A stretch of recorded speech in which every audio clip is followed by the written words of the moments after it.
ඉතින් මේ වීඩියෝ එකෙන් කියලා දෙන්නේ CDMA මැෂින් එකකින් කොහොමද හරියටම සල්ලි දාන්නේ කියලා. මොකද මේ වීඩියෝ එක කාලයක් පුරාවට ගොඩක් දෙනෙකුට වැදගත් වෙයි කියලා හිතනවා. අපිත් ඉපදෙනකොට දේවල් දැනගෙන ආවේ නැහැ. මේ වගේ දේවල් බලලා තවත් කෙනෙක්ගෙන් අහලා ඉගෙනගෙන තමයි මේ දේවල් අපි දැන් කරන්නේ. ඒ නිසා මේක වටින වීඩියෝ එකක් වෙයි කියලා හිතලා තමයි මේ වීඩියෝ කරන්නේ. යමු වීඩියෝ එකට. සම්පත් බැංකුවේ CDM මැෂින් එකකින් සල්ලි දාන විදිය තමයි මම ඔයාලට පෙන්නන්නේ. ඔයා මුලින්ම බලන්න ඕන මේ මැෂින් එක මෙන්න මේ විදියට මුල් අවස්ථාවේ තියෙනවද කියලා. මෙතනදී මට ඕන මුදල් තැන්පත් කරන්න. මේකේ වම් අත පැත්තේ තියෙනවා deposit and bill payment කියලා. මම ඒක ටච් කරනවා. ටච් කරාට පස්සේ මේ වගේ අලුත් page එකකට එනවා. එතන මම සිංහල භාෂාව තෝරනවා. ඊළඟට තවත් අලුත් page එකකට එනවා. මේ page එකේ තියෙන මුදල් තැන්පත් කිරීම, බිල්පත් ගෙවීම සහ ණය කාඩ්පත් ගෙවීම. මම මෙතනදී මුදල් තැන්පත් කිරීම කියන එක තෝරනවා. ඊළඟට තවත් අලුත් page එකක් ඕපන් වෙනවා. එතන වාට කරන්න තියෙන්නේ ඔයාගේ ෆෝන් නම්බර් එක ඇතුළත් කරන එක. එතනදී මෙතන පහලින් තියෙන කීබෝඩ් එකේ ඔයාට පුළුවන් ඔයාගේ ෆෝන් නම්බර් එක ටයිප් කරන්න.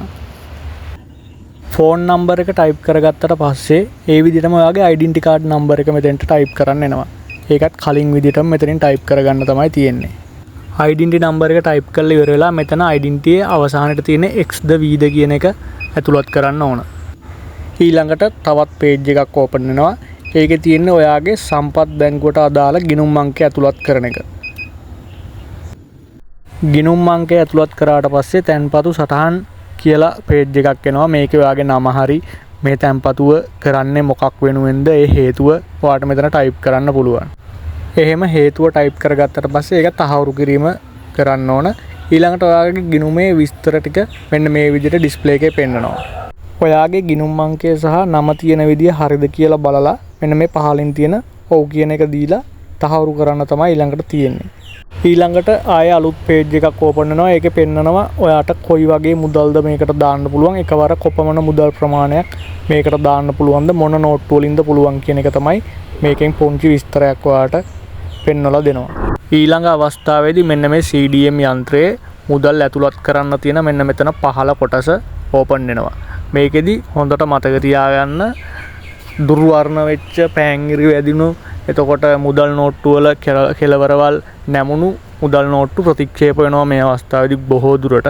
ඒ වගේම රබර් පටි වලින් මුදල් නෝට්ටු මිටි බැඳලා රබර් පටිය පිටින් මේ යන්ත්‍රයට දාන්න එපා. මේ විදියට මෙතන ඕපන් වුණාට පස්සේ ඔයාට කරන්න තියෙන්නේ ඔයා ළඟ තියෙන මුදල් හොඳට දිගෑරලා දිග අතට මෙන්න මේ යන්ත්‍රය ඇතුළට දාන එක තමයි. මේක ඕපන් වෙන්නේ සහ ආයෙ වැහෙන්නේ ස්වයංක්‍රීයව. ඒ නිසා ඔයා මෙතනදී කිසිම දෙයක් කරන්න අවශ්‍ය වෙන්නේ නැහැ. ඊළඟට මෙන්න මේ විදියට අපි කරපු ගනුදෙනුව සකස් වෙමින් පවතිනවා. මෙතනදී ප්‍රතික්ෂේප වෙච්ච මුදල් තියෙනවා නම් ආයෙත් නැවත අර මං කියපු විදියට දුර්වර්ණ වෙච්ච ප්‍රශ්න සහිත මුදල් තියෙනවා නම් මෙතනදී නැවත බාර ගන්න පුළුවන්. අපිට ඕන නම් තව සල්ලි ඇඩ් කරන්නත් පුළුවන් මෙතෙන්ට. ඊළඟ පියවරේදී කරන්න තියෙන්නේ අපි ගනුදෙනු කරපු මුදල් ප්‍රමාණය නිවැරදිද කියලා මෙතනින් බලලා පල්ලෙහා තියෙන තහවුරු කිරීම කියන එක ටච් කරන්න. මේ සියලුම මැෂින් වල මේ ටච් ස්ක්‍රීන් එක වැඩ කරන්නේ නැති වෙන්න පුළුවන්. එහෙම වුණොත් ඔයාලට මේ පැත්තේ තියෙන බටන් වලින් තමයි ඒ වැඩේ කරගන්න වෙන්නේ. ඊළඟට මෙන්න මේ විදිය තවත් page එකක් ඕපන් වෙනවා. මේ මුදල් ගනුදෙනු සිද්ධ කරේ මොන කාණ්ඩේ යටතේද කියලා, වැටුප්ද, මුදල් ප්‍රේෂණද, පවුලේ ව්‍යාපාරද කියලා. මේක ඉතින් මොකක් දුන්නත් ගැටලුවක් වෙන්නේ නැහැ.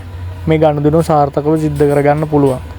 ඊළඟ පියවරේදී මෙන්න මෙතනින් ඔයා කරපු ගනුදෙනුවේ රිසිට් එක එළියට එනවා. ඊළඟට ඩිස්ප්ලේ එකේ මෙන්න මේ වගේ මැසේජ් එකක් වැටෙනවා අපි කරපු ගනුදෙනුව සාර්ථකයි කියලා. තවත් වීඩියෝ එකකින් හම්බ වෙමු. ජය වේවා.